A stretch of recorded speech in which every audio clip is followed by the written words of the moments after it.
Hey guys. Hey, Vanessa. Hi, Amanda, Dan. How's it Hello. going? Hey everyone in chat. Welcome to Unmasked. Tonight we have part 2 of the investigation into the Colorado cult Love Has Won, now rebranded to 5D Full Dimension. If I have that correct. 1 month ago, 7 members of this cult were arrested and charged with abuse of a corpse and child abuse after Amy Carlson, aka Mother God, died. After Amy died sometime, we don't know the exact date, in mid-April, the cult members allegedly drove her body back to Colorado and set up kind of a makeshift shrine, decorating her body with Christmas lights and glitter. And there is an active and open investigation on that. And of course, her autopsy and toxicology reports are still pending. So, and if you didn't get to watch part 1 last week, please check it out. When we're done, I do have the link in the description below with a bunch of other links that we had last week. Last week, we got to hear Amanda's incredible story, and she told us all about what happened to her brother and what they had done to him, which was basically leaving him on a mountain to die. We started talking about coercive control and some of the things that they do to their members. We also introduced Andrew, who everyone loved, and he is an ex-father god of the cult, and he will be back tonight. He's just coming on later in the show. So welcome, everyone. I'm really happy to have you back, and welcome, Dan. Thanks for having me. And I just want to remind everyone, please, before we start, to keep it respectful in chat. When things get out of hand in chat, it kind of distracts from what we're doing here and the message we're trying to put out. And we'd like you to all be able to stay and enjoy the show. So just wanted to put that out there really quick.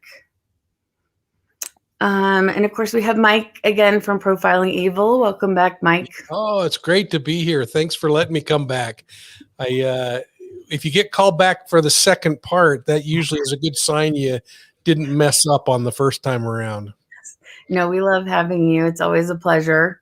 And welcome back, Amanda from Rising Above Love Has Won. Thank you so much. I just wanted to clarify their new transition from Love Has Won is actually 5D Full Disclosure. Dimension. Yes. Thank so if you. you're searching out on Facebook, that's where you can find it. Thank you. Yes, you're welcome. Thank you. That is their rebrand. Okay. Yes. And of course, we have a new guest this week. We have Dan. Welcome, Dan. I know. And do you mind really quick, just so everyone in chat knows, give a brief description, who you are and what brought you here tonight? Sure. So I won't say following, but I've been aware of the Love Has Won group for a little over 3 years at this point. I was friends with a current member in the organization who abruptly just up and left and joined Love Has Won again a little over 3 years ago. What brought me here tonight is when this all came about a few years back, I would do a lot of research. The information that is now out there about Love Has Won was not readily available as it is now because it was very little known thing. So I would do a lot of research, mostly in an effort to help my friend leave this coercive group.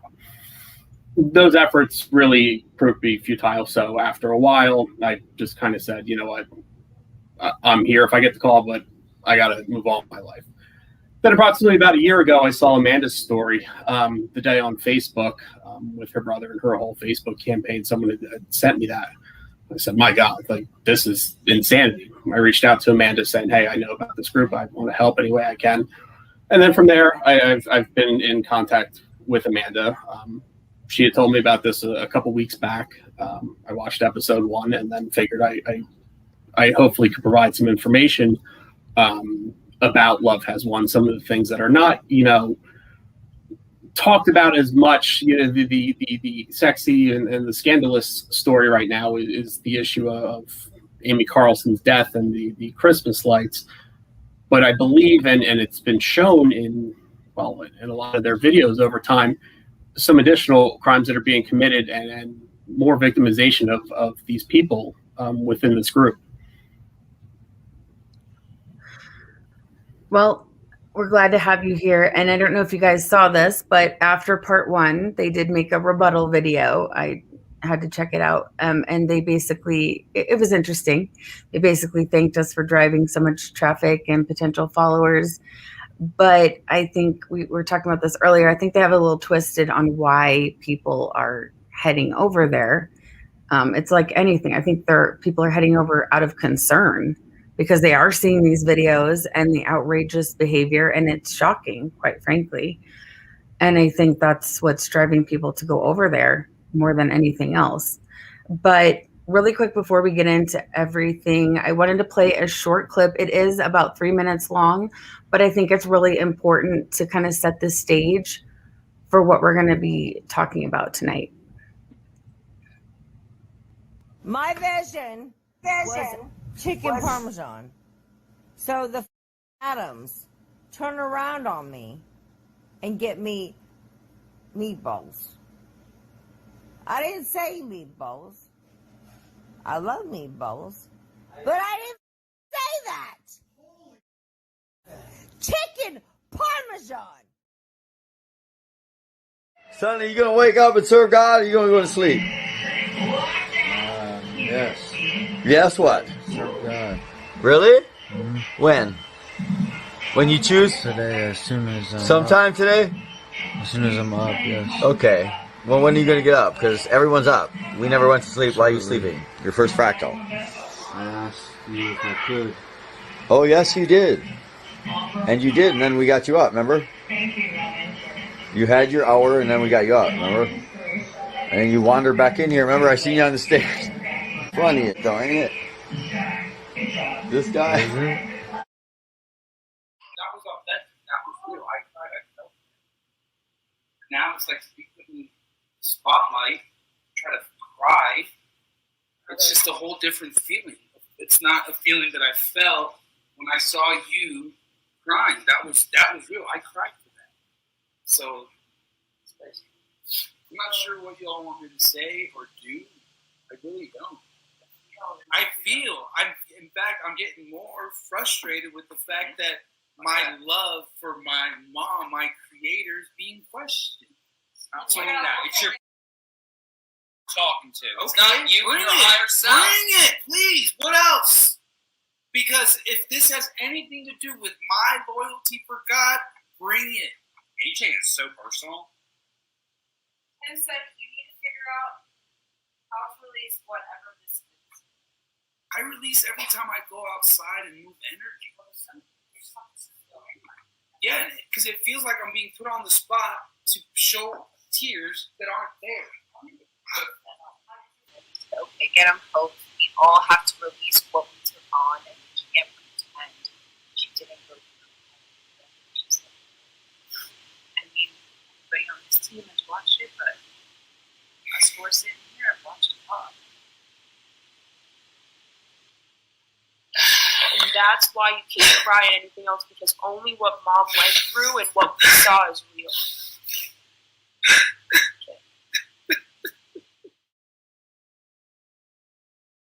I commanded all my atoms to come home back in the light.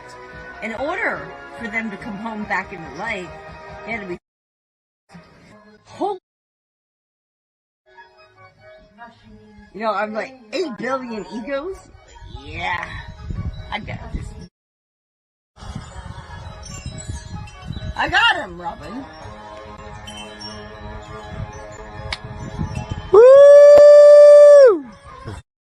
Your mind, you're done. Cabal over. Spiritual ego done. If you're not connected to me, you're out. Thank you for your service.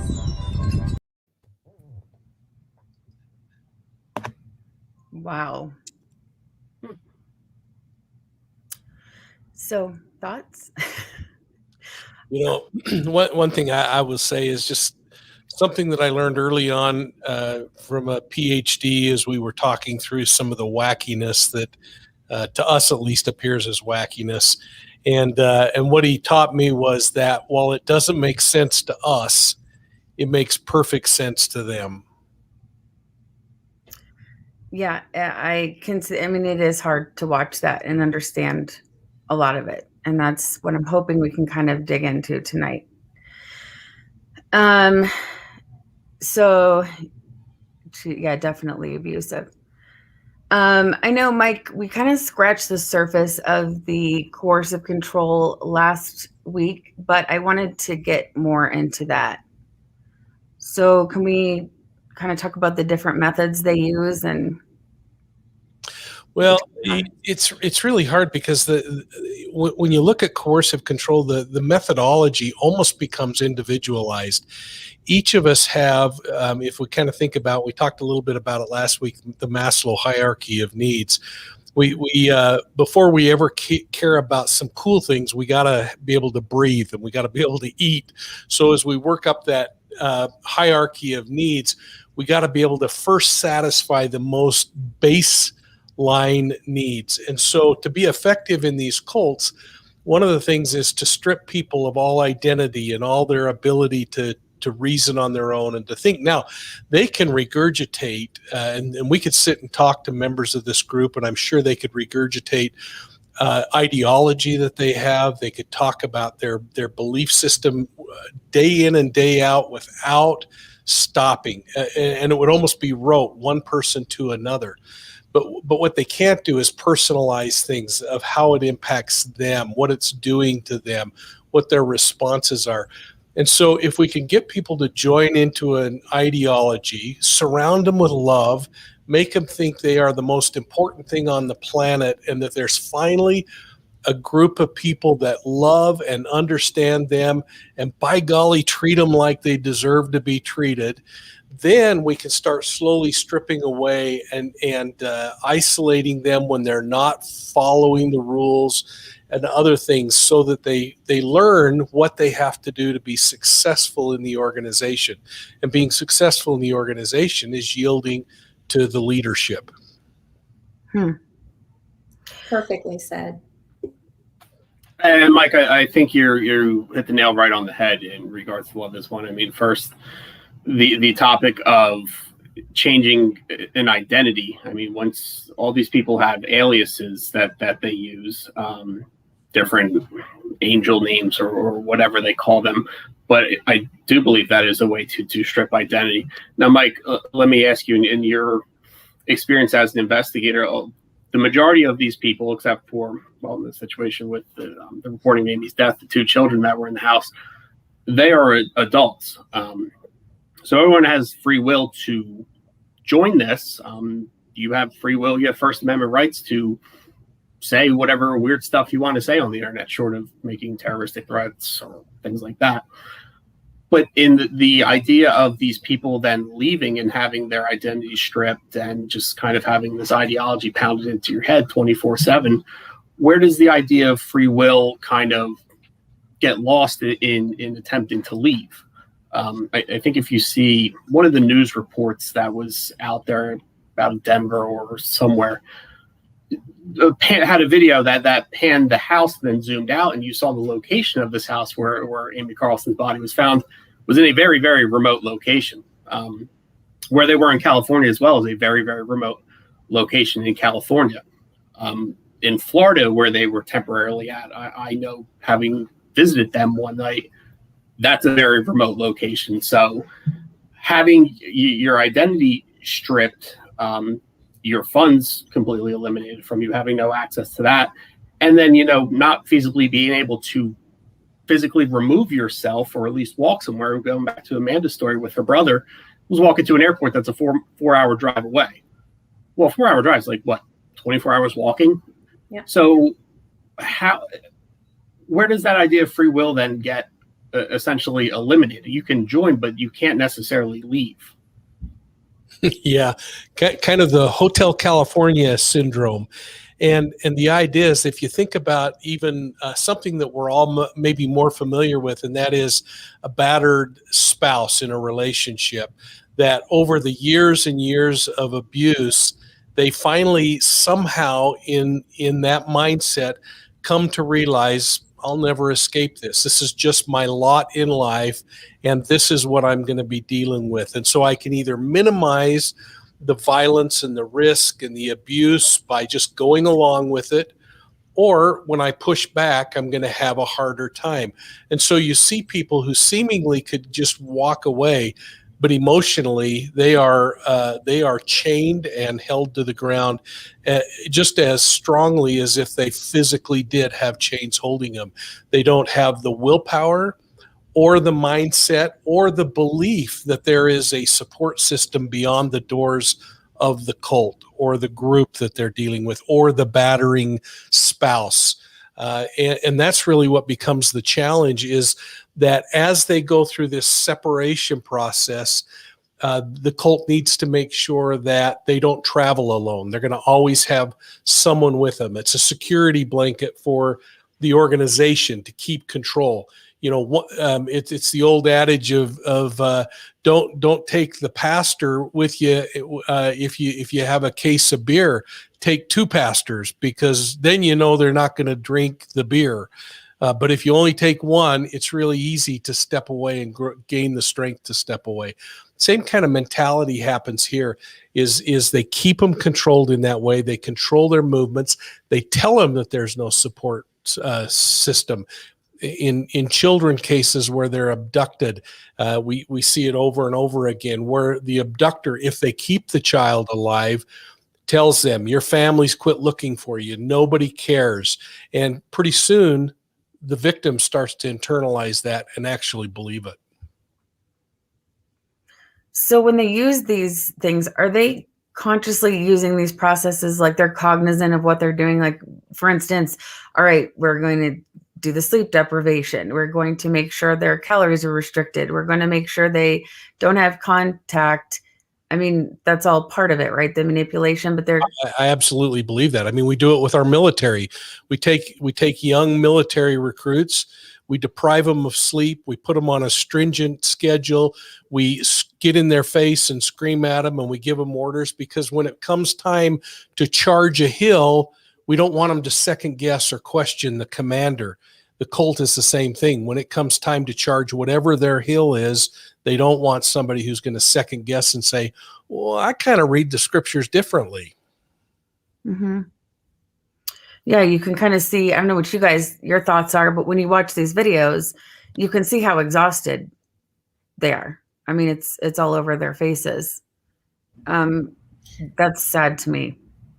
Oh, absolutely. And to Mike's point before about, you know, a always traveling in a sort of group or not leaving someone to be alone. I saw that firsthand when approximately 2 years ago I visited my friend in the group, and without going into the entire story and wasting everyone's time, but at one point we were going to just go drive down the street to the liquor store because spending a Saturday night there. Immediately, two other members had to hop into the car.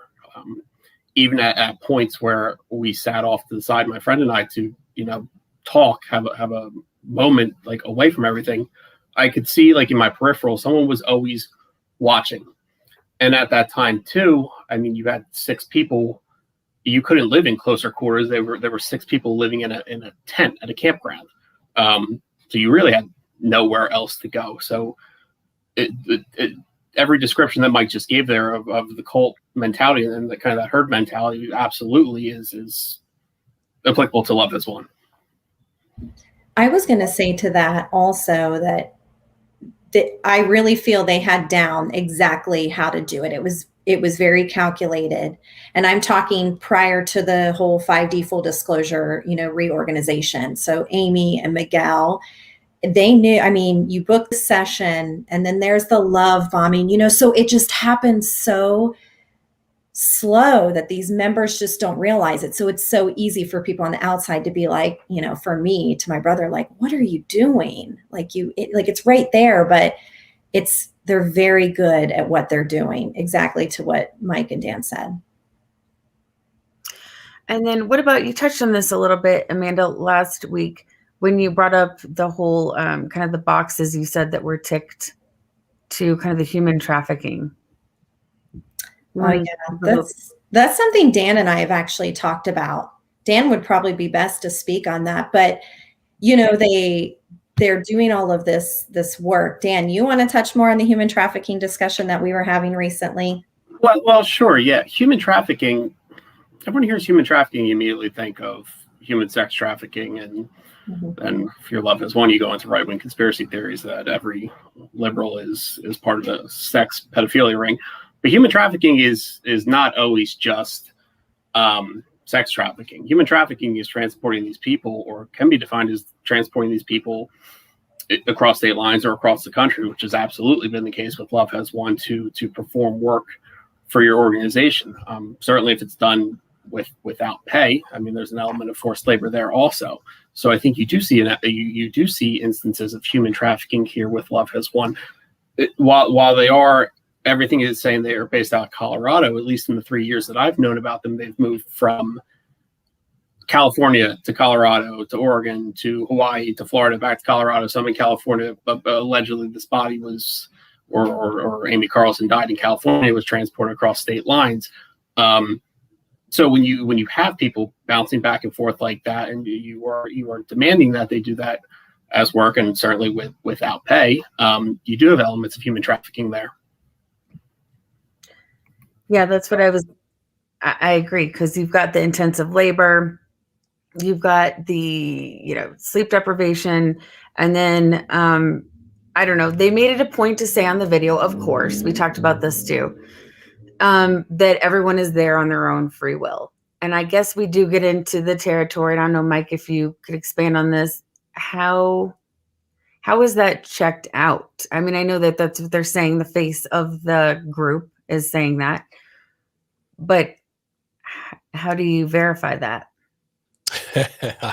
I have no idea. I mean, I don't know about, is the idea of human trafficking a stretch to the human trafficking elements? Again, I don't know. These are people that are adults. They willingly are coming into an organization.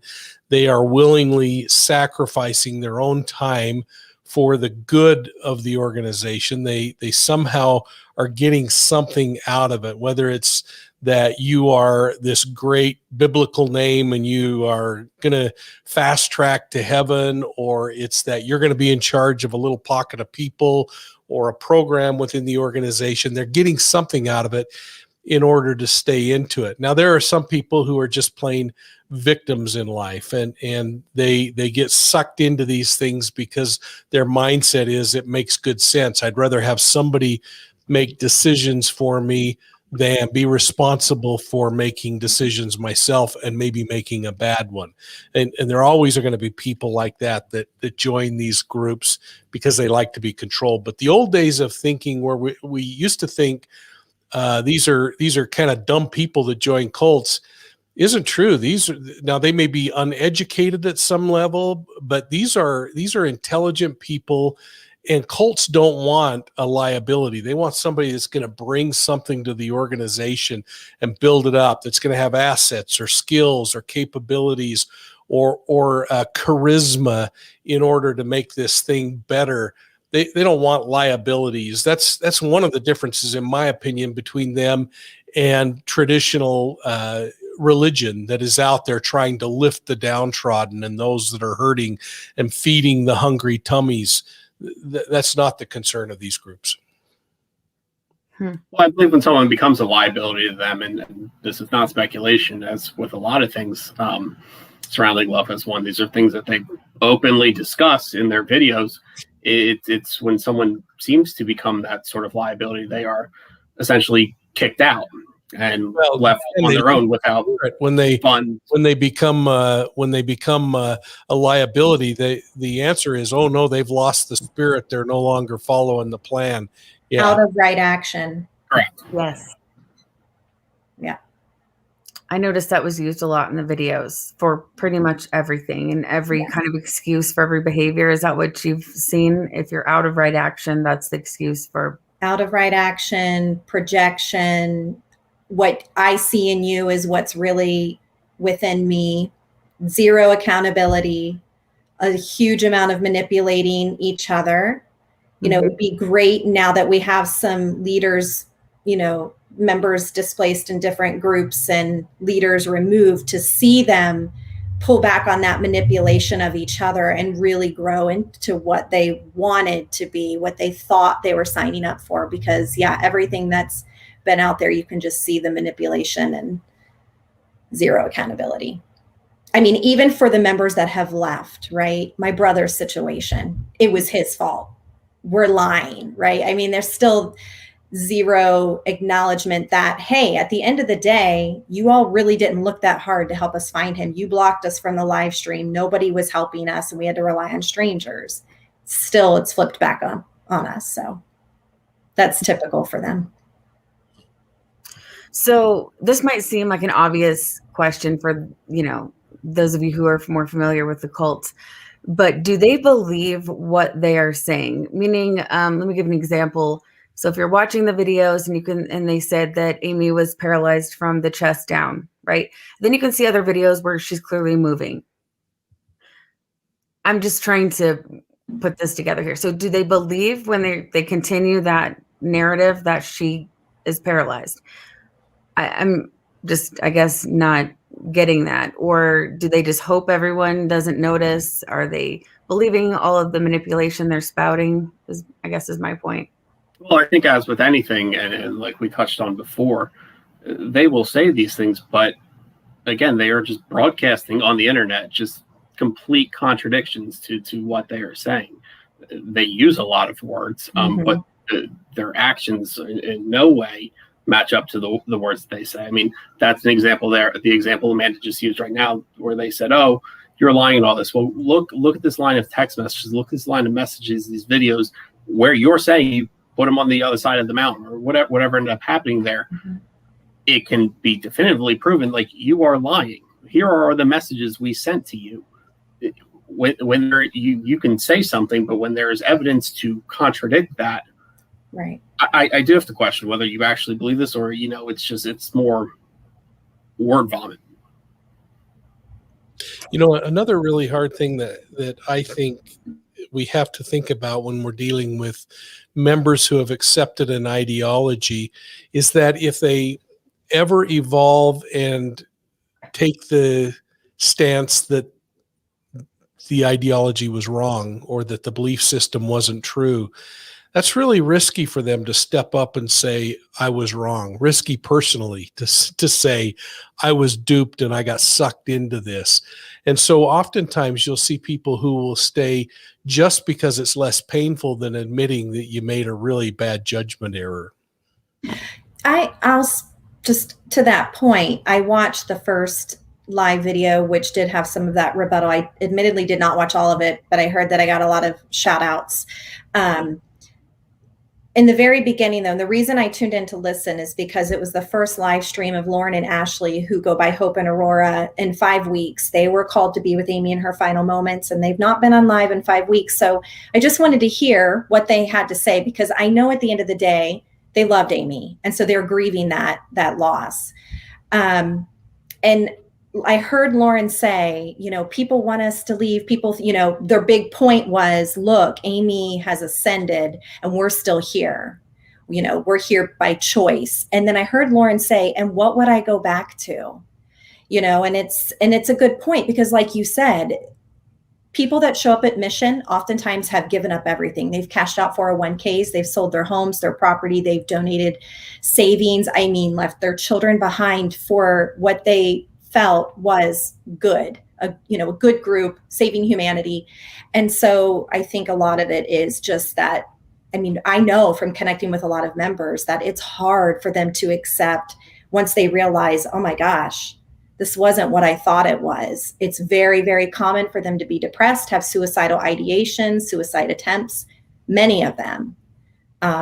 So I'll just finish that with, to that rebuttal video of the increased traffic for Unmasked, and working with Mike from last week, the increased traffic that we've seen on our side have been former members that we've not even connected with yet, that have reached out and just said, thank you for being a voice. I've wanted to speak out and share my experience, but I've been afraid, and just thank you. And then sharing with us what they've experienced. And it circles back to that, Dan, right? Being in this remote area and just hearing these people that have been at mission and what they had to go through and their, plan to leave. It's way more intense than anyone can ever say, especially those that have been at mission that haven't done it yet. Everybody's experience is their own. So those that are on the live so confident in what these other members went through to leave have no right to speak on that because they've not left yet themselves. Yeah. I do see a question in here. I don't know if you're going to know the answer to this, but this was asked last week too, and we didn't get to touch on it. Do they use any kind of blackmail to keep members that we are aware of, like other ones are rumored to do?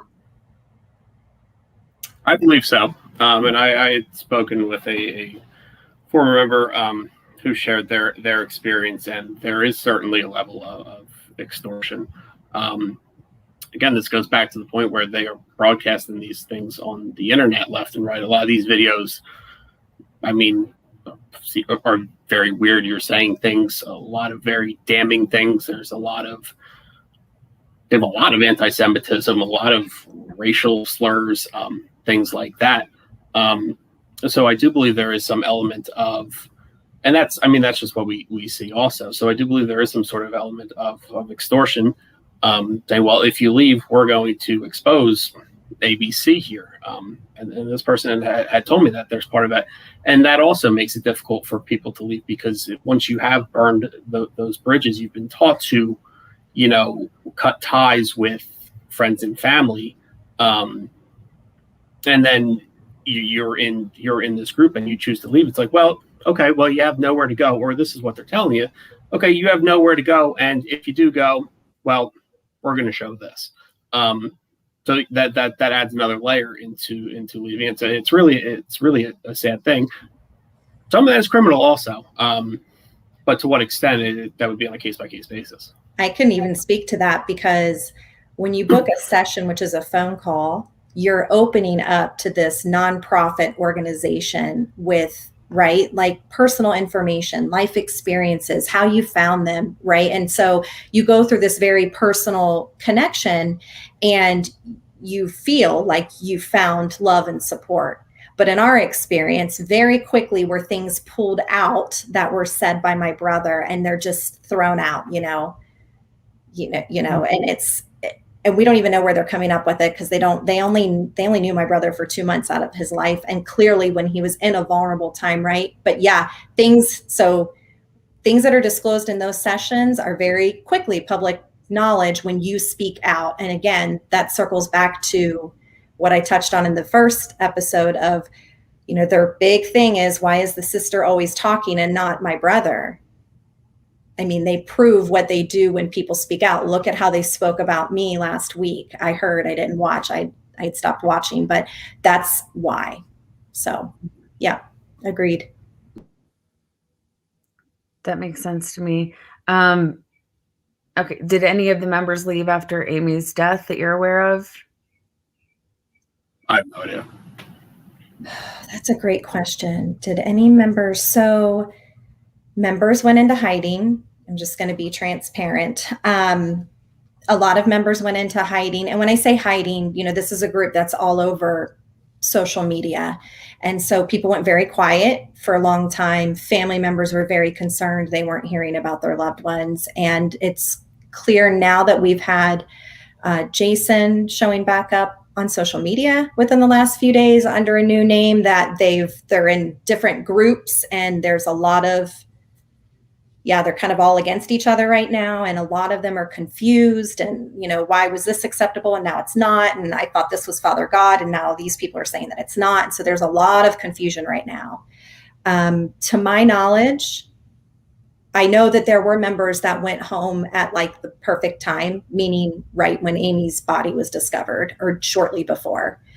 A few members started to leave, but I can't speak to that. Obviously, I wasn't there.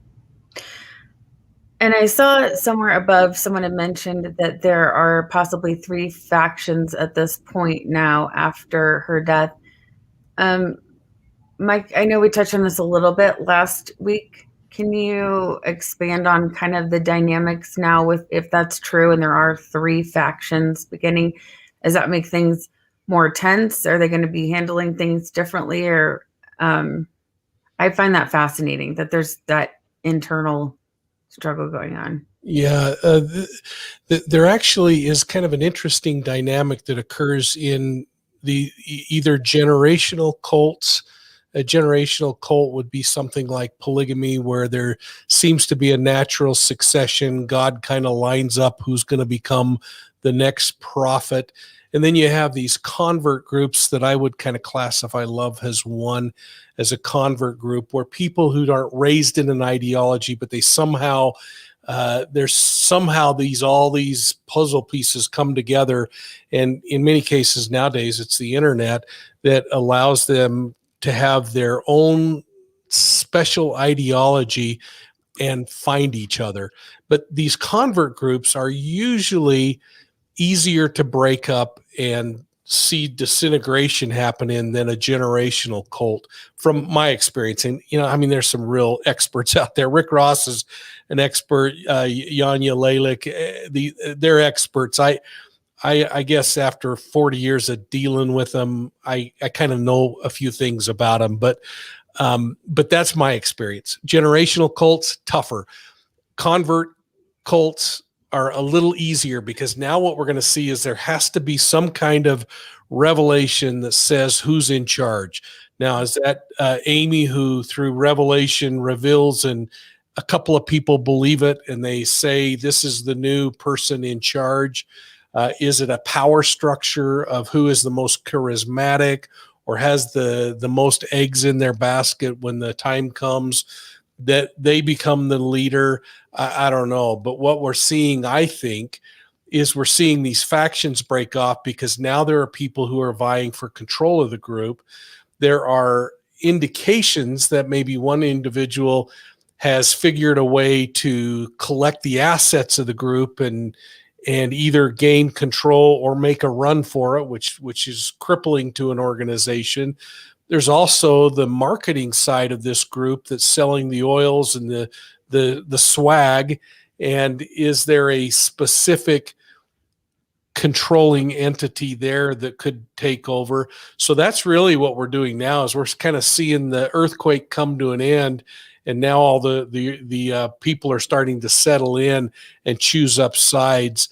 And I'll say Rick Ross really believes that this cult will probably self-destruct. Again, convert cults are, in my opinion, more likely to, but they got a lot to lose too. And we got a new dynamic, this thing called the internet, that makes it really easy for a lot of like minds to come together. Is that a good way of answering without answering? Yes. Excellent answer without answering. Say, counselor, that's what I would expect of you. I shouldn't have taken that thunder from you. Yeah, I could say a whole lot of nothing for 40 minutes. No, I think another question that becomes now that this group is, I guess, apparently split off into different factions or whatever we want to call it, is when you make a donation to them, where does that money go? Because here's the thing about Love Has Won also, they are registered as a 501c3 tax-exempt nonprofit organization within the United States as well as in the state of Colorado. Now I won't bore you too much on tax law. I don't practice tax law. I've done quite a bit of research on this. I can tell you it's very boring, so I won't bore you. But one thing with becoming a 501c3 is you have to fill out an application that's called a 1023. There are 2 forms that you can fill out.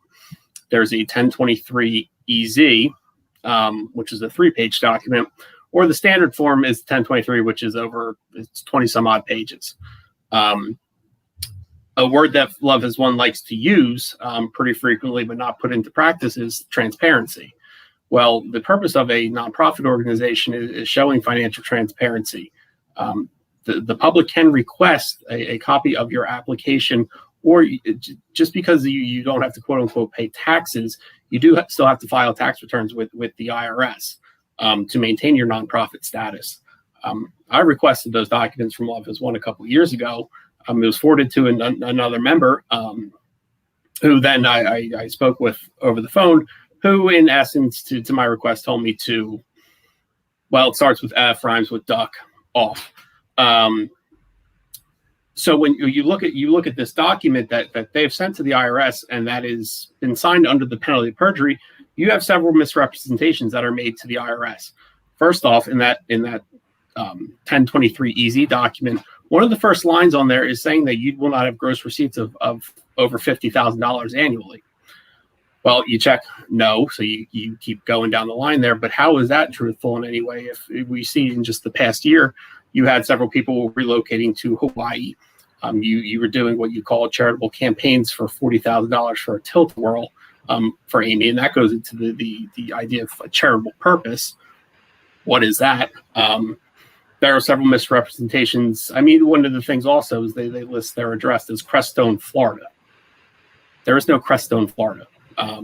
There's no city of Crestone, Florida. Conveniently, at that time, half the group was in Crestone, the other was in Florida. Another thing with nonprofits is you cannot just make a charity. You cannot just form a quote-unquote charity for the private inurement of a public person. Well, this entire charity was built on the idea of supporting Amy. Again, you check off the box no on the document. You sign it under the penalty of perjury when you are knowingly lying. So coming full circle here, I'm like kind of saying a whole lot of answering the question without saying a whole lot or saying a whole lot of nothing. Where does that money go now? Because that money is not designed to go to under the idea of a charity. That money is not designed to go to an individual person. It should go to the charity, the organization. So now that you've splintered off or whatever, where is the money? Where you are to your donors who you're saying give us money for whatever? Where is that actually going? Those were questions that should have been asked earlier on. Although the answer was fairly clear that it was all going to Amy. But now, what is that going to? They have this idea of crystal schools. That's a grandiose idea that they've had at least since 2016. Because I saw GoFundMe's by the man who was listed as the president of Love Has Won for these crystal schools. Well, it's been 5 years. Nothing has happened. You just keep claiming that people stole money from God. And also, what is your charitable purpose? And the World Blessings Church with Reverend Moffat, that's on their documentation as well, who we've found no Reverend Moffat and not a lot out there about any church. So it circles back to that address being not accurate. And yeah, it's a lot. So, Dan, I guess the question I have, having dealt with 501c3s a lot, especially looking at them from an investigative standpoint, a couple of things. I can't remember if the 50K mark is a gross revenue mark or if it's a net revenue after expenses, and if they're able to move, because they certainly can move money to board members and to the organization in a number of ways. But the thing that always troubles me, and this is a fairly new 501c3, the thing that kind of bothers me, and I actually had this amazing attorney in Salida help me as I was looking at the Suzanne Morphew case, talk about how the 501c3 has some loopholes in it that could create problems for an investigation. This might be one of those cases because you can actually go the first 3 years without filing a tax return.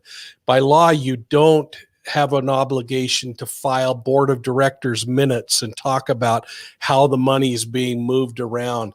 I don't know if you have any thoughts on that, but that's where I see places where there could be huge gaping questions that we don't have a legal right to ask the question and get an answer for. No, absolutely. And you are correct. I mean, in my research regarding this, a nonprofit organization will lose their nonprofit status if you don't file your I believe it's called your 990s. After 3 years you can lose your status. More what I'm referring to is the application that they sent to the IRS regarding or enable to, or to gain nonprofit status, and making very obvious misrepresentations on there. Yes, there are ways, I guess, you can move around money. That comes back to the question is, if you're making a donation to these people, where is it actually going? Is it going to the organization, or is it going into someone's PayPal, or is it going, directly to the Apple store to buy phone games for Amy? But what I don't believe can be really questioned is the information that is put on that application. And again, it's signed under the penalty of perjury. You're saying that this is truthful information when it's not. And things like, no, we will not give money to the private. I believe the term is the private inurement of a public individual. Yeah, and the charity strictly built on Amy, and they're more than welcome to attempt to prove me wrong here. But you ask that question, and it becomes ego. I mean, this is something that is written. It's documented, as with everything. Same as the videos that they put on the internet. I think, to your point, the donations to the personal PayPal and Venmo accounts is kind of a red flag, when you're donating to these crystal schools. And that was always interesting to me. There's never any receipt to that, right? My brother couldn't claim on his taxes that he donated $10,000 to the crystal schools. Still waiting on that receipt, friends. More important, I mean, if you can convince your members that donating their time for the good of the organization, then people aren't being paid, and your net revenue becomes much greater as time goes on. But it goes back to that 501c3 application, and if they take the easy route on the 1023, especially the last couple of years with COVID, and then of course I think 2019 was really no different. We were seeing the IRS just getting pounded with requests and not enough people. And so you wonder if there was some rubber stamping going on without really reviewing, because some of those errors in the 501c3 applications, and I'm not suggesting in this one because I haven't studied it, you can clearly see where they shouldn't have proceeded to the next box because they hadn't answered the one before it. Oh, absolutely. Well, I mean, I think you do see a bit of an oversight issue here. Like I said, if you list Crestone, Florida as your address, I mean, I think that's as basic as it gets. If you're reviewing this, you say, wait a second, what? And it's not necessarily a typo, because even if it's a drop-down menu to go from CO to FL, you still have to pass Connecticut, Delaware, and DC. So it's not, I just clicked the wrong button sort of deal. So I think if there is a further investigation into that, you will see many of these red flags that we are discussing here today. And I'm not the only person who has brought this up. Their addresses are always one-off. I don't remember which one of you I talked to about that, but it's always interesting too. They can't ever get their address right on those documents. Yeah, when you have a repetitive pattern like that. Yeah. Again, if it's a one-off mistake, it's okay, someone made a mistake. If it's a repetitive practice, someone has to say, something that you do the smell testing, say something doesn't smell right here.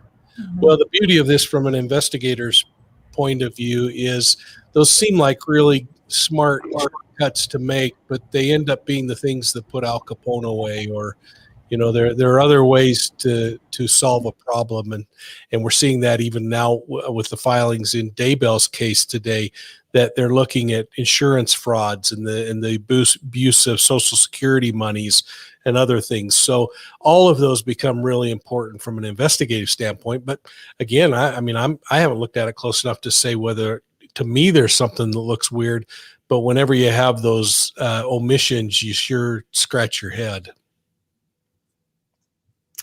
Yeah, Sherry Ann had a question above. With the new rebranding in the name, will they need to redo all of the tax information?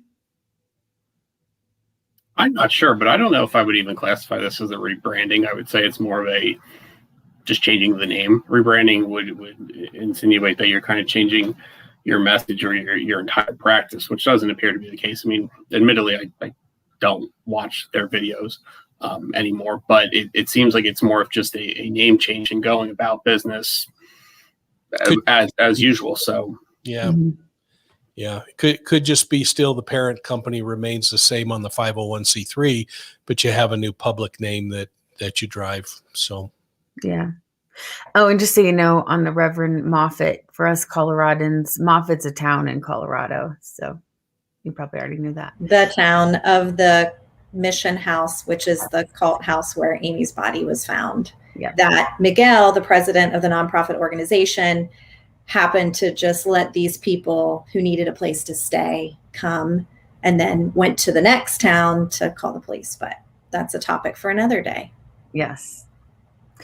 Well, I see a lot of questions in here about kind of the daily life and the circumstances. So I feel like it'd be a good time to bring Andrew on. Hi, Andrew. Oh, can you hear me okay? I can. How you guys doing? There we go. how you doing? Welcome back. Interesting topics coming up tonight. I just wanted to mention, when it comes to the rebranding, two of the groups don't have a choice because it's Miguel who is in charge of the Love Has One domain name, and he's in charge of the 501c3. So if they kept the name Love Has One, they would essentially be promoting one of the other groups. So that's what you're seeing going on there. Okay, that makes sense. So people loved hearing from you last week. We had a really strong response. And so I was hoping we could get more information this week and just kind of hear some stories about what it's like, day to day on the inside. Sure. Well, there are a lot of stories. On a day-to-day, when I was there 5-6 years ago, we were all kind of working on the websites every day, all day. I am doing well, thank you. We were building the website, just kind of sharing articles and just getting the word out. They were mostly, spiritual, astrology, stuff like that. And we would just spend the day sharing the articles. It's really it was kind of boring. There wasn't really, a lot of excitement going on day to day. We only had 5, 6, 7 members at a time. So we were different than they are now. That's for sure. There were no children. It was a little bit more loose knit. None of these rules about the sleeping, the eating, all of that stuff was relatively new. And I feel like the people we were with probably wouldn't have accepted a lot of that stuff. It wouldn't have been okay. It feels like they've changed so much in the 5 years. I didn't watch after I left. And then when Amanda contacted me some months ago and said, hey, we'd like for you to get involved, maybe speak up, maybe in some way help. And I looked at the team. I really couldn't believe what I was seeing. Couldn't believe it. So can you remind me again what years you were there then? Sure. I joined in November of 2014, and I left in about September of 2015. And that's when Amy followed me across the country to Florida and then stayed with me there about 6 to 8 weeks. Okay, so then when you were there, they didn't do any of the stuff we're seeing on the videos? Well, Amy had her moments for sure, especially when she was drinking, as far as the outbursts and stuff go. I've seen her, pick up those cats by the scruff of their neck a couple times. But as far as, the screaming from the guys, we didn't have any guys like that, like Jason is. Nobody was like that. We all got along really well. I couldn't imagine what it's like to be there now. It was different, but a lot of the things were the same too.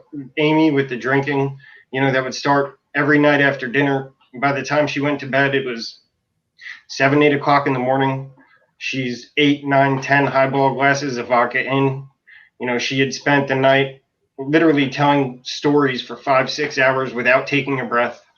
And she would just go through these life stories, like if you told stories about your life, but she would always weave the whole, this is why I became Mother God concept into every story that she could tell about herself, whether it be from a child, as a teenager, growing up, and everything that she went through. It always got woven into the fabric of this narrative of how, she was always meant to be Mother God. And we listened to the same stories. I mean, if I said 10, 20 times, it's probably an understatement. She would spend most of the night unconscious, in the sense that, you really couldn't talk to her. She's falling out of her chair. I spent countless hours, till 6 o'clock in the morning, literally just holding her in her chair so she wouldn't fall out of it. When she got up to go to the bathroom or do anything, I had to get up with her, hold her on her hips so she wouldn't fall over or walk into walls. And, we would have these discussions, and I would try to talk to her and try to point this stuff out. This isn't, quote, in alignment. There's something wrong here. I mean, this is alcoholism. I would try and point that stuff out to her. In some moments, she was receptive. You're not God. This is crazy. I mean, like, take a look around at what's happening. And it was just so obvious to us back then. We all joined and were jaded. Me especially. When I first joined, I was a little jaded, and I wanted to believe.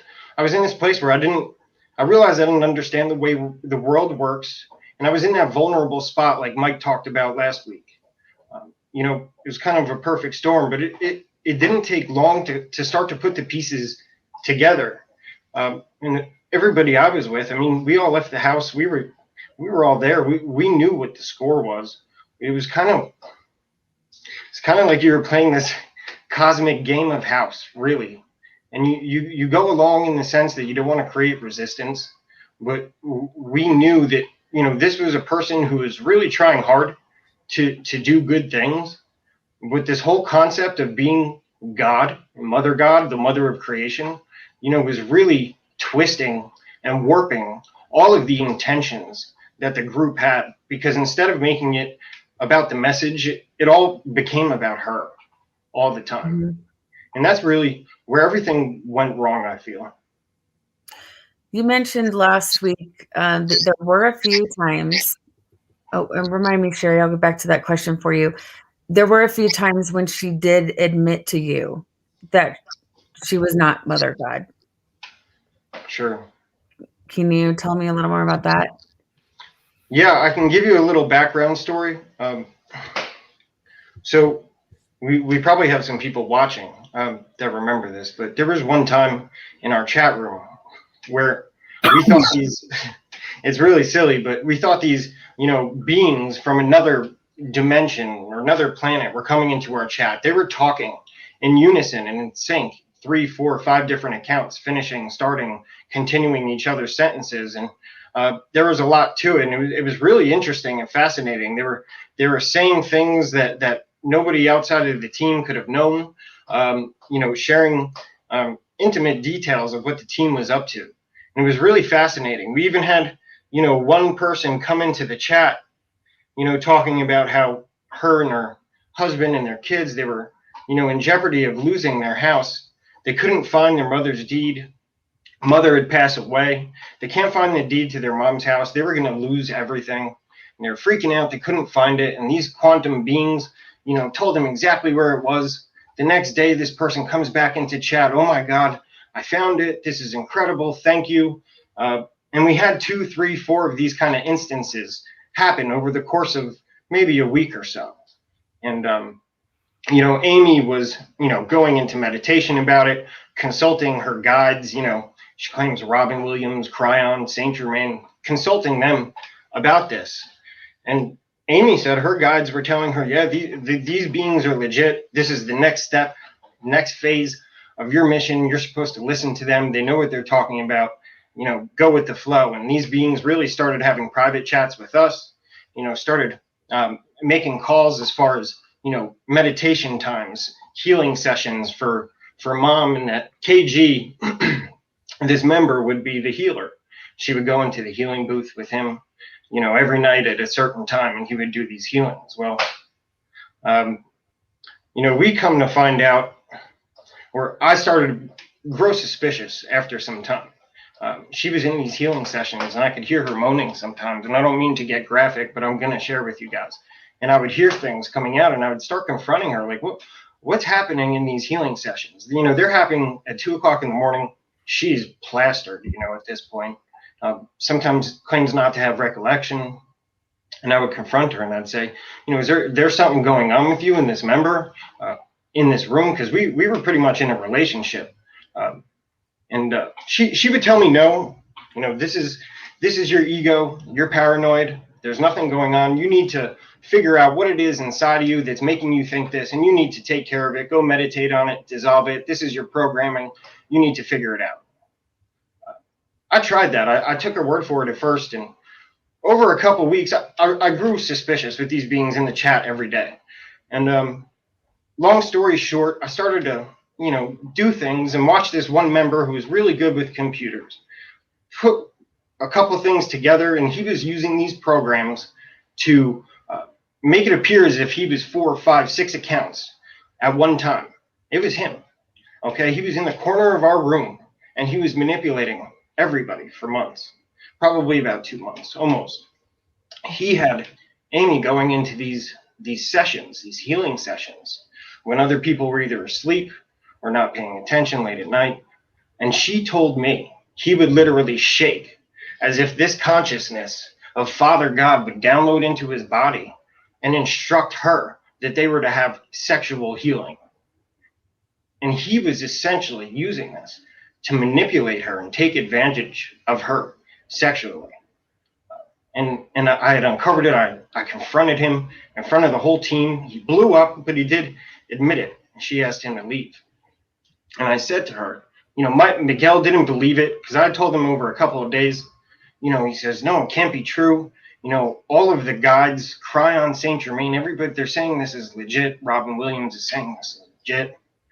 I said, well, do you ever consider the fact that maybe it's not real? And that's what I told Amy. I put it in front of her, and I said, look, I mean, you do amazing things. You know, your intentions are fantastic. I think you're brilliant. Nobody's perfect, but this wasn't real. You know, this isn't real. Your guides weren't real.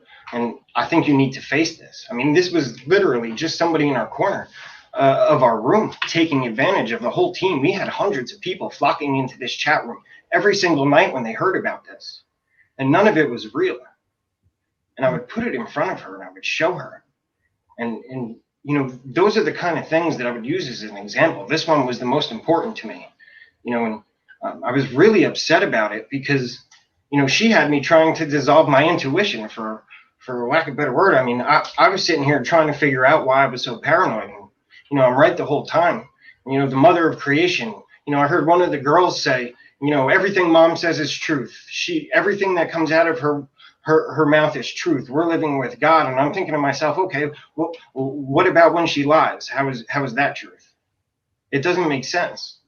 And when I uncovered, oh yeah, I got pushback, Michelle. When I uncovered this, I was given the option to either keep my mouth shut or leave the house. You know, and I had, especially in those moments, you know, I had realized I really broke the ice for myself. And that's when I realized, okay, this is all completely a delusion. You know, there's some good things happening. You have good intentions, but there is no going back from that moment for me. This was probably late February, early March when I figured this out. And I wasn't, there was no way I was going to keep my mouth shut. There was no way I was going to swallow that and become worse for it. You know, I had gone there with good intentions, and I wasn't going to allow that to change me. So it was actually a really dramatic, climactic moment. Everybody was standing around in the house when she had given me this ultimatum. And I just walked over to the laptop in our chat room, and I typed it all out, and I pressed the send button. And there was absolutely no way I was going to let that get past our members and get past me. I wasn't okay with it. And from that moment on, I really took up the mantle of showing her to herself. And, you know, there was so much material. I mean, let's be honest. She gave you so much material to show her how, you know, you do have an ego. You know, you are not love in every single moment. You're not perfect like you claim to be. Your guides aren't real like you claim to be. You know, this is stuff you need to look at because you can do great things. You don't need this title. You don't need the title. And we had a couple of those instances, and I did get her to admit that, she did have an ego on a couple of occasions, which is the same as saying she's not God, because as far as she's concerned, God doesn't have an ego, is what she would say. I don't have an ego. And, on a few occasions I did. And when I left the house, eventually, she came to Florida. That's when I really thought I would have an opportunity to really, get her away from the team and really try to break her out of her shell and bring her back to reality. Unfortunately, it didn't work. Every time that I got her close to really looking at this and accepting this, it was Miguel who would, bring her back in, ground her in this illusion. And it was really him I was fighting more than anything. Wow. Have you had conversation with Miguel since he's now become estranged from the group? No, I haven't. I had thought about reaching out to him, but I think it's best for me to stay above the fray. I'm not sure what kind of conversation we would have. I've got questions for him for sure, but I hope those questions will be asked by somebody who has a little bit more authority than I do. So on a personal note, Andrew, you're kind of going to expose yourself here if you answer me, but on a personal note, how hard was it to admit you were wrong in the ideology and that you needed to walk away? I'm not sure if I really struggled with it all that much, to tell you the truth, because if you really think about it, to people watching this, to them, telling this story, the fact that we even thought this could have been true with these beings in the chat room just sounds ridiculous, because on the outside in, you haven't seen the same thing. So as far as I was concerned, my family and all the people watching, I had never really bit into the whole delusion so much, because it's not like everybody else came with me. These people just instantly saw that, from the start that, I was buying into this delusion a little bit. So it wasn't all that hard, because I realized, part of me had been there the whole time as far as not really buying in. And I tried, I really did, but especially when I figured out that she was, lying and manipulating me, that was hard. But and during the indoctrination process, were you cautioned about talking to previous members who were now estranged from the group? Because I assume that that's exactly how you're presented to members of the group today, is to just that you're poison. Absolutely. You kind of get the rundown on everybody that had come before you, for sure. Stay away from these people. The first thing they do is cut out your family. And the most unfortunate part about it is your family is giving them all of the ammunition that they need to get you to cut them off. Because they're lashing out, they're angry, they're upset. And it was just, it made it really easy, and it made sense to cut them off. And I really didn't find it all that hard to admit to myself that this was a delusion. I was a little bit embarrassed that I had gone along with it, but at the same time, I understand. I was looking for something I wanted to believe. I was in this place where I was realizing the world doesn't work quite the way, I was taught it worked.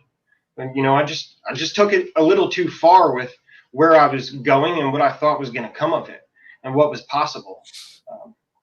I had good intentions, and I tried not to make it too hard on myself, to tell you the truth. And I really focused on growing as a person and doing the best I could from, where I was at. And I was actually, when I left the team, I was super proud of myself for the fact that I was able to take care of this girl as well as I did, despite everything. And that's what I did. I really took good care of her. And Vanessa, I won't ask any more questions, except go ahead. Andrew, you have also self-critiqued, and you've looked at the things that you really were unhappy with yourself about. But what is the one piece of advice you'd give to people who are struggling with decisions to look outside of a cult? In what sense do you mean? let's say I want to leave, but I'm afraid to leave. I'm fearful of the guilt that I made this decision and now I got to live with it. What's the advice you would have for them? Well, it's not as bad as you think. You don't realize the wisdom and the growth that is available to you and to these members just right on the other side of realizing that this is a delusion. Because then they'll start to unravel everything that happened. They'll start to think through everything that happened and start to unravel these ridiculous belief systems, and they'll start to see things clearly as they truly are.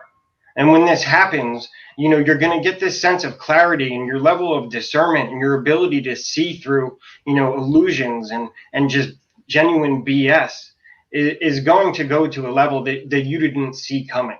So these members don't realize how much growth and potential is waiting for them on the other side of admitting that this is a delusion, because then they'll be able to unravel all of this nonsense that happens and doesn't make sense, and they'll be able to actually see it for what it is.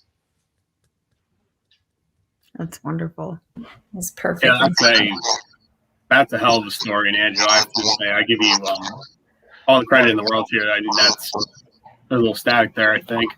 But in sharing your story like that, man, I give you all the credit in the world. I can't imagine how difficult that it was getting involved in that and then ultimately leaving, and then your path to where you are today. But kudos to you. I appreciate that.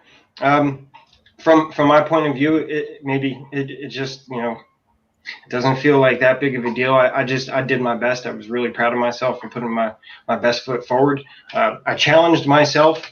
When I reached a difficult point, I just accepted it as a challenge. I went to this house to grow, to learn about myself. And, all of these challenges, they came in ways that I totally did not see coming. But I accepted the fact that I wasn't going to be able to see, everything that was coming at me.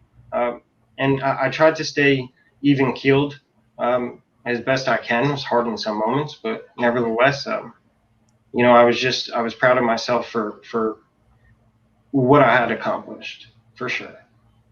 Absolutely. And if I could ask you another question, when you said you kind of found out like this, what this actually was, and you were faced with, that ultimatum by Amy, like either in essence conform or get kicked out, was that the moment when you left, or did you leave on your own, recognizance, left on your own? Or I stayed for months after that. That was only about halfway through. I had only been there about 5 or 6 months when that happened. And, it probably sounds crazy. I mean, saying it now, it almost sounds ridiculous. Like, why did you stay?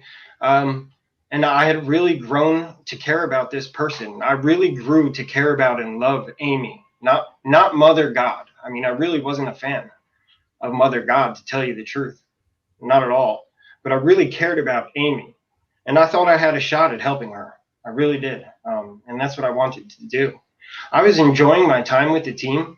All things aside, the people that I was there with, there were some amazing people there who went with really good intentions. And these are people that I cared about deeply. And we had such great conversations. I don't have a lot in common with a lot of people I meet every day. I mean, we had conversations about stuff that matters to me, philosophical conversations. But I really stayed for her. I enjoyed taking care of her, and I enjoyed being there for her, supporting her. And I didn't think anybody else would be capable of taking care of her the way that I was. And I really didn't want to leave her because I felt I was throwing her to the wolves. I saw the dynamic of the members, and what Amy had taught really came back to bite her, both with, requesting medical attention, when she's saying, coming to these moments of realization where I'm not Mother God, and they're convincing her, yes, you are. I was afraid to leave her on her own in those moments. So that's what I mean when I say that. Yeah, I was going to ask, what ultimately then was the straw that broke the camel's back, where you said, I need to move. So when you start to question the illusion and you start to become somebody who's really trying to hold, a center of gravity and reality in the house, you tend to lose your Father God title. The next Father God tends to, find his way into the field, and she found the next one coming in. And great guy. I loved him. I still do. Wish I could get in touch with him, but nevertheless, she was looking to replace me, not on, as a lover or, in the relationship that we were in, for a lack of a better term, but she was now trying to make a distinction between Andrew and our relationship and who Father God was. So she was going to, stay in a relationship with me, but this next man coming in was going to be Father God. And I wasn't a fan, but, I fought for the title a little bit because I knew what it meant to her. Not so much that, I fought her because I wanted to be God. It's ridiculous. But there were moments that started to happen, her sitting on his lap one night when he was sitting around the table and she was like snuggling into him. That's hard for me. And I'm sure it'd be hard for a lot of guys who love somebody who's doing this. I mean, they disappeared one day and didn't come back till the next day, later in the day, didn't answer the phone, things like this. That, out of everything, believe it or not, that was too much for me, because I had really just spent the last 9 months, like a babysitter, like a caretaker, as a lover, putting my energy into our websites, doing everything I had done. And this was too much. I couldn't watch somebody I love, almost falling in love with somebody else, essentially, right in front of me. And me being asked to hold my center and continue forward through that was more than I was able to bear. Yeah, I know you had said before, I'm sorry, I have one more question, Vanessa. I know you had said before that it's very different today or in contrast to when you were there 5 or 6 years ago. I apologize, I don't remember the dates that you said you were there. But in what way, in your opinion, do you believe it's different? And where was that swing from the organization that you knew to, well, what it is today, or at least prior to Amy's death? It's a good question. I don't want to raise my level of self-importance, and I understand, but I think after, I was a problem in that house. For this delusion to carry on, I was a problem. I was literally hacking away at it every day, all day. And I think they realized that they couldn't have a problem like this again. And I think that's where maybe some of these tighter controls and rules started to come into play.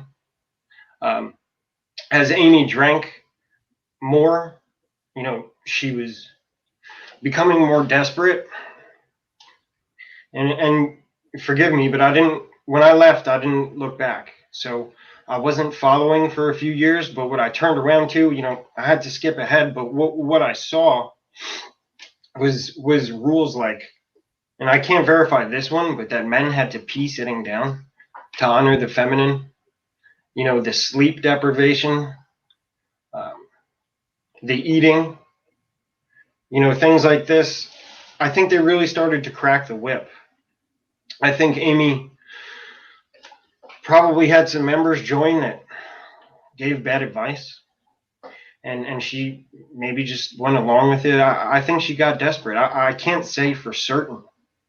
Fast forward to Jason Castillo, what else do you need to know? I mean, I can't believe what I see from this man. And 5 years ago, if you had brought somebody with that disposition in front of our team and said, this is Father God, I mean, we would have either all packed our bags and left, or Amy would have thrown him out instantly, because there's just, you can't believe, I mean, just a violent disposition.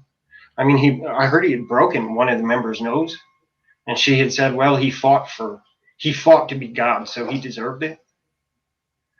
I can't really say where it went totally wrong. But those are my thoughts. I think also I'm no expert at Love Has Won, but what I've observed from back when Jason joined, I think he was a manipulator also. So you can even look back at what he looked like in 2018 when he joined physically and what he looks like today. So I think he love bombed her, right? Just, and Amy loved, being treated just how you did, Andrew. And I think that she became a victim of that manipulation from Jason. And then he brought on that control, and that's where things really changed. And you can see it in the physical appearance of these members. If you look at when they first joined and you look at them today, all of them. It's incredible. Mm-hmm. It's sad. And it's sad. And Sherry, I see your question on how do they explain a new Father God. So here's an interesting, I guess there's an interesting dynamic to it that many people probably don't understand. So it's not like she said, I was Father God, right? I was the vessel for this consciousness to come into a body. Where she says she's Mother God, that's her body. Nobody else can be Mother God. When it comes to Father God is just a consciousness. And that's how it bounced from one guy to the next. Because when you don't get in line and you don't serve love the way she needs you to, or she thinks you're supposed to, well, that consciousness is just going to move to the next guy. So when I started, fighting back and really holding the line on reality versus delusion, it was easy to say and explain away, well, obviously you're not a compatible vessel for the Father God consciousness. You don't even believe. So how could you possibly be Father God? So the consciousness picks a new host. She works backwards, give her a problem. She will find the solution with justification. And she is a master at it. Master at deflecting. I mean, there is nothing you can say to this girl that she won't spin around and turn. I've never seen anything like it. I mean, I had to give her props in so many moments because she was just incredible at it. She could spin and deflect anything, and her favorite was, no matter what you said to her, she would say, oh, you're projecting. If you called her out for saying, you're manipulating people and not being real, you're being fake, she would turn around and say, like, why are you saying this to me? You should be in the mirror saying it to yourself. That's really what's happening here. I mean, she would go to the I'm rubber, you're glue argument every time. And it was incredible how refined she was at just spinning anything you said. She'd just spin it right back on you. It was incredible. Master at deception. Did anyone ever try to get her medical help at any point? It doesn't appear so. When we were there, she didn't need it. She was in fine health. I think I saw in the comments too a really good point of, when Jason joined, it seemed like up until that point it really was just alcoholism and then possibly some stronger substance abuse, and definitely this giving mom her 3D medicine that there are videos out that they've posted. And then just being surrounded by, to Andrew's point, a team that just kept her in the illusion where she was trying to tell them the truth. And even now they're stuck in the illusion. Nothing has happened.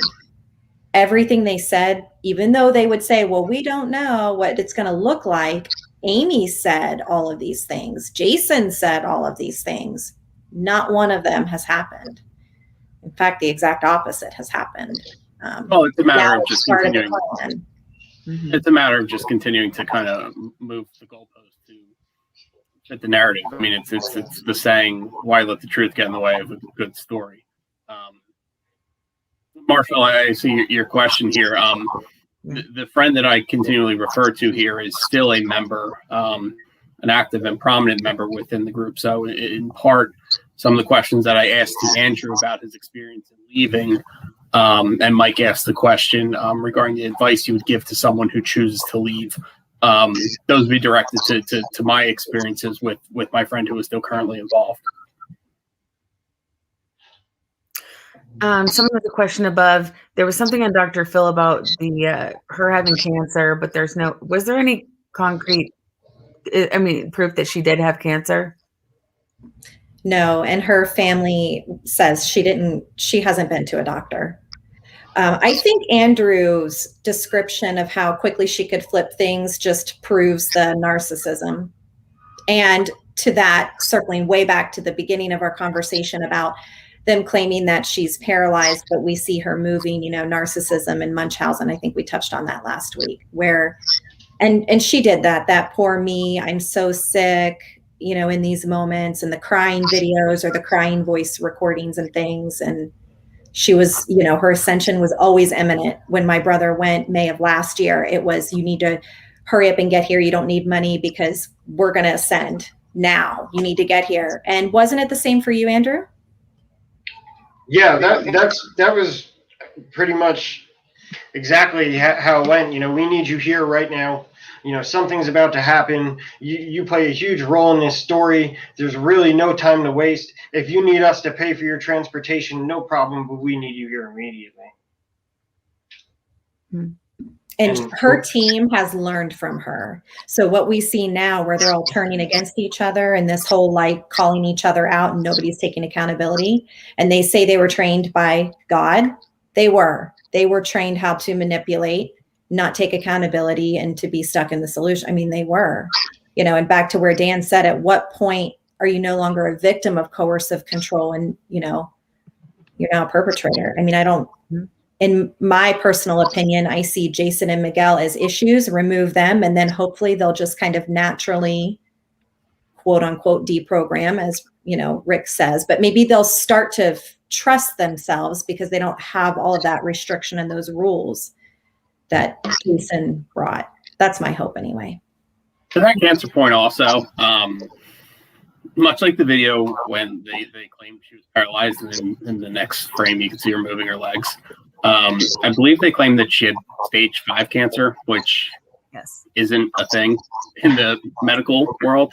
So I think there's your answer to whether or not she had cancer. Now, again, I believe there's still an autopsy going on, at least to the cause of death. There's plenty of speculation about that, but whatever comes up with forensics, that'll give you the more definitive answer. But I don't believe it was stage 5 cancer, considering that's not a thing.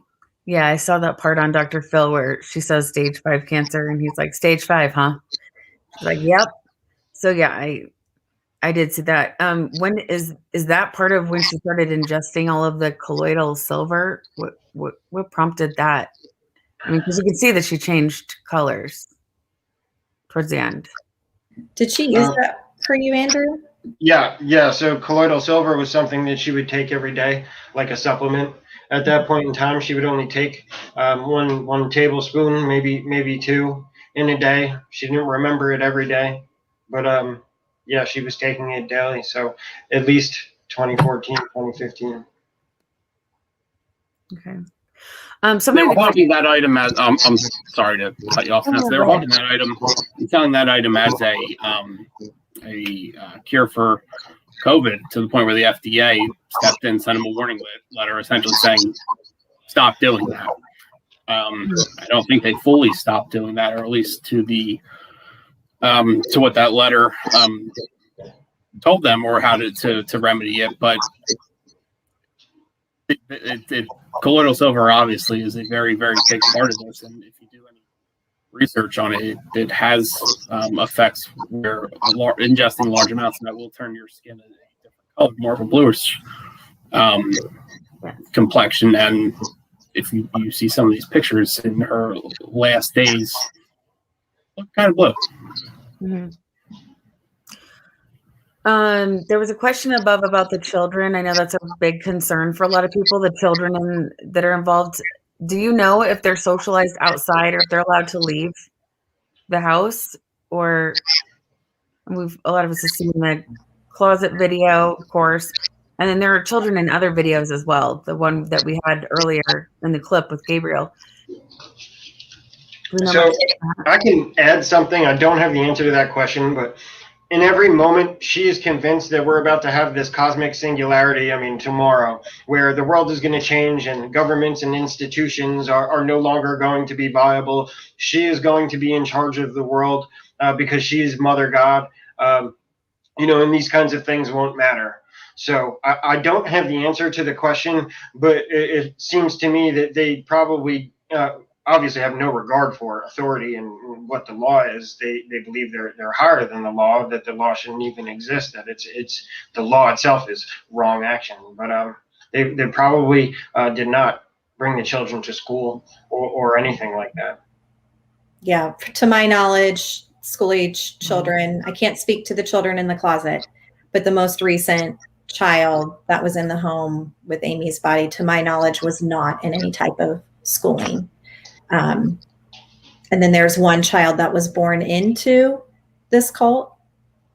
And I don't believe, obviously I'm not there, so I can't know for sure, but what I have observed, I don't think he receives any socialization outside of the group. And I will say that he's loved. I have a lot of former members that I've connected with that all just really, really love him, miss him. And, so hopefully he feels that love no matter where he's at now.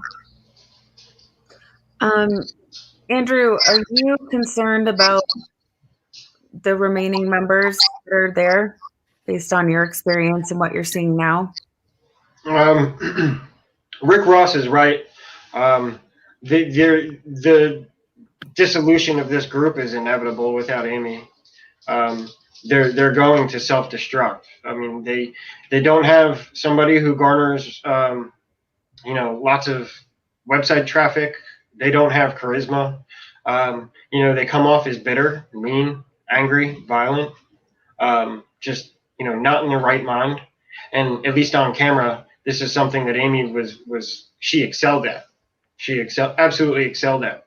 I mean, what you see on camera from Amy, at least in prior years, was something completely different than what you saw behind the scenes. Although it seems over time, some of those moments started to make their way onto YouTube and out to the public. That said, yeah, I am concerned about these people. I don't wish bad things for anyone, and I feel like I have a bond with them because we've experienced very similar things that very few people on this planet will have in common. So I do feel, for them, and I feel we have a bond in that regard. And it's going to be hard for them because of what I see from them is they're extremely deep in this. They say we're unconscious, but truly they have gone deeper into delusion and unconsciousness than anybody that they could possibly, levy judgment upon. I find it, perplexing to think about how they could possibly make their way back out. It's going to be a long road for all of them, because they've gone all in. They really have. They've gone all in. When I heard one of the girls say, everything mom says is truth, I knew that, we had a huge problem, and that this person in particular was in big trouble, because you know what? I was next to her for 10 months and without fail, and I know what comes out of her mouth. And for you to be able, or even to attempt to square that statement into truth, means that you have to disregard so many different levels of discernment and common sense, and that you would be so lost. You would be so lost because you would have no common sense and you would have no discernment. The sky is green, the grass is red. And I worry about these people a little bit, and I'm concerned that they're going to have a really tough time to make it out. But, I hope they prove me wrong. I hope that, they find their way a lot smoother and a lot easier than I think it will be. And Mike, you asked some excellent questions earlier, but I just want to know before we, wrap things up, do any of you have anything either you want to say to people watching, or since you guys all have personal connections, do you have anything you want to say to anyone, that's still in there? This is to all of you. Well, Amanda, you go first. Okay. So they all know me. All of these current members all know me. They know I'm here. They know that I have savior programming. I'm in the medical field. I naturally save people. It's what I do for a living. So they know that if they need somebody just to listen, support, we're here. I have an incredible team. And really, there are a lot more people that care and want to lend a helping hand if needed. Also recognizing that, as things are shifting and they're kind of finding where they want to be, trusting your intuition. It's okay to question and to think. That's why we were given a brain. We are in a physical body for a reason. So trusting intuition, questioning surroundings, and recognizing that not everything is, what you've been told.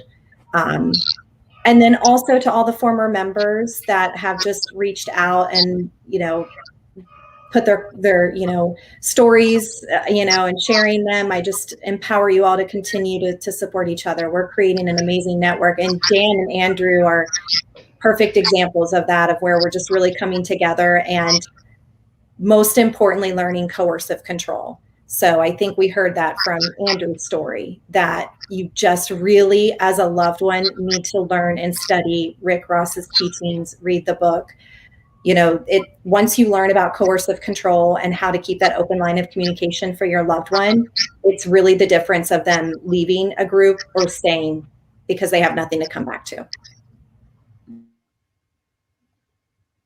Yeah, I would second some of Amanda's points there in that there are people out there that are willing to help. And I also do applaud the former members who have come forward, and Andrew especially today, in telling his very powerful story. I guess that question, because I had stated before that I have a friend who is still involved in the organization, my message would be the same as it's always been. My phone rings. If I get that call, I'm here to help. If you need help in any way, I am here. You need someone to pick you up, or you need somewhere to stay, I am here. And I think, I'm saying this now, but I speak for many people related to the person that I'm referring to. And I believe that is the case as well for a lot of other members who have family who may not necessarily show up on these programs or participate on social media. There is a world outside of this group. So don't ever be afraid to call or to contact those people. Perfect. Wow. I would reiterate what I said before. You don't need a title to be incredible. You don't need to be a god or an angel or some ascended master to do great things and to help people. You don't need a title to be wise and intelligent and to have people look up to you and want to come to you for advice. Those things are just boxes. They come with standards. They come with expectations. And it's much easier when you can let that go and just be a nobody, just be human, which is totally okay.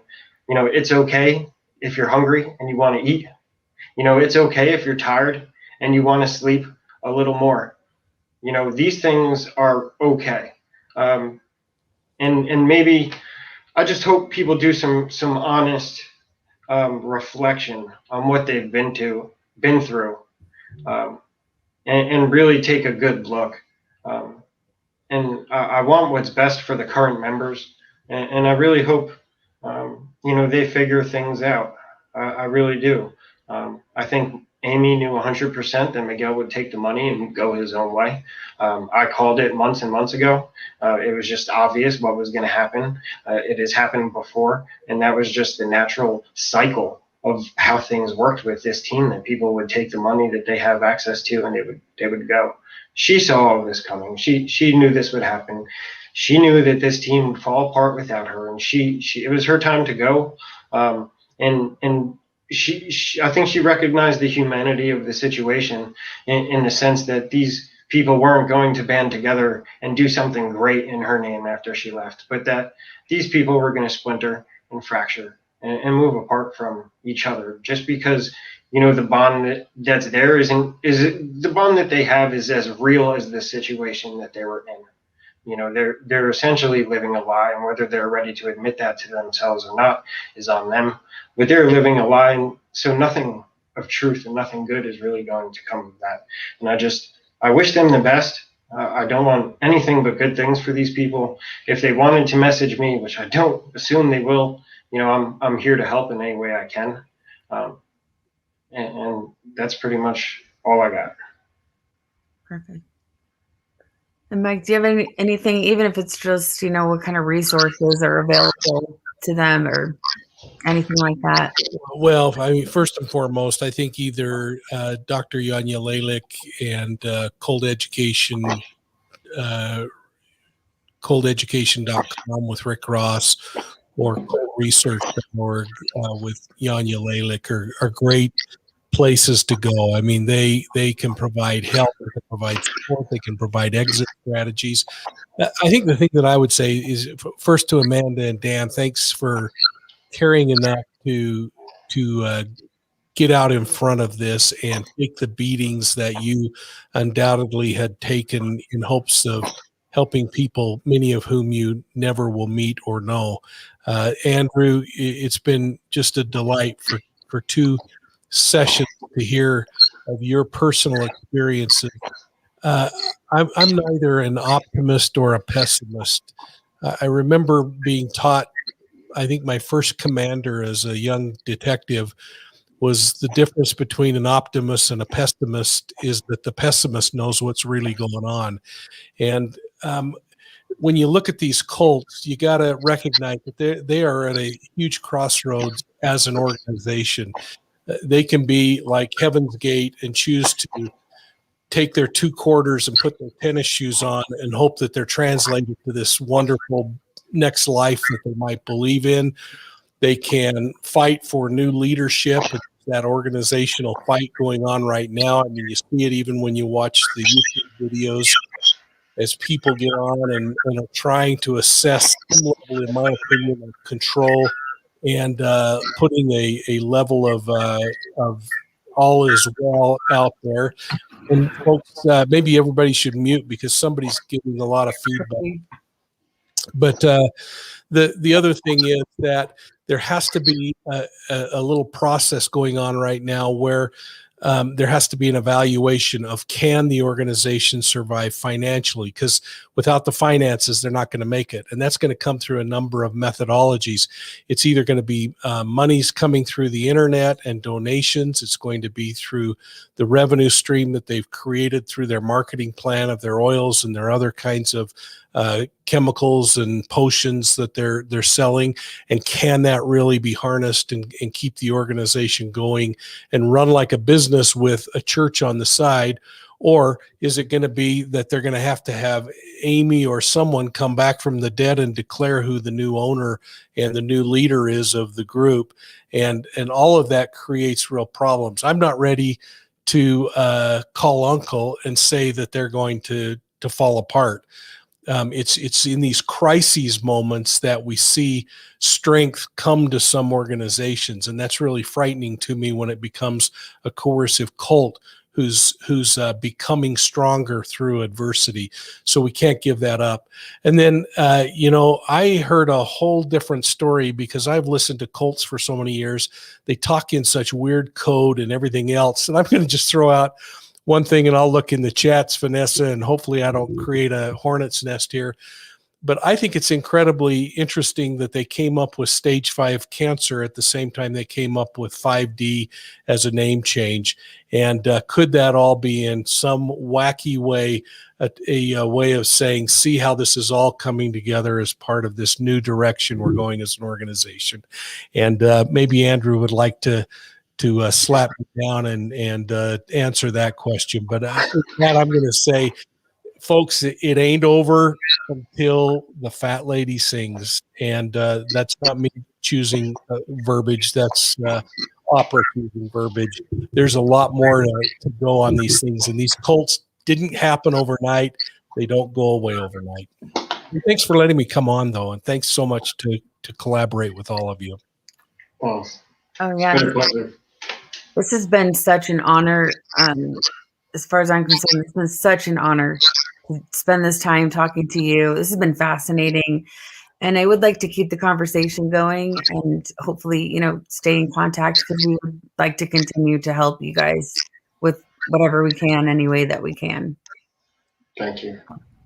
Thank you. It's been real. Thank you. Mhm. Thank you. Thank you, everyone, for being here. I appreciate all of you. Thank you, everyone, who joined us tonight. Thank you to all my mods and my team. You guys have been great. And yeah, just Have a great night, and thank you so much for being here. So. Thanks, Thank you. everyone. Take care.